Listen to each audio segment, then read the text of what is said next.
Солун по нова година ќе бидат железнички неповрзани. Се укинува линијата Солун-Скопје-Белград и обратно. Ова доцна синоќа го објавија грчките железници. Соопштението на нивниот официјален сајт од непознати причини по неколку часа беше тргнато, а денеска не беа достапни за коментар. Од македонска страна пак велат дека не се запознаени со ништо такво, ниту пак имаат некакво известување. Една од најстарите линии ќе престане да функционира за да се намали дефицитот со кој се соочува железничкиот сообраќај во Грција.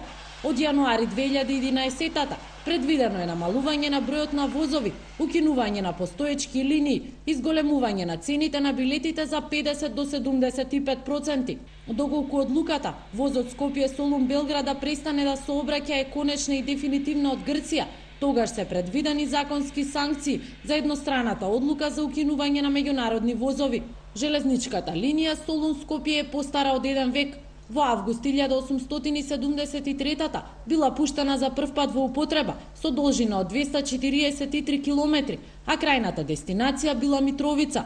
Нешто подоцна била продолжена до Белград, за на крај возот да тргнува од Солун, а преку Скопје и Белград да стигнува до Виена.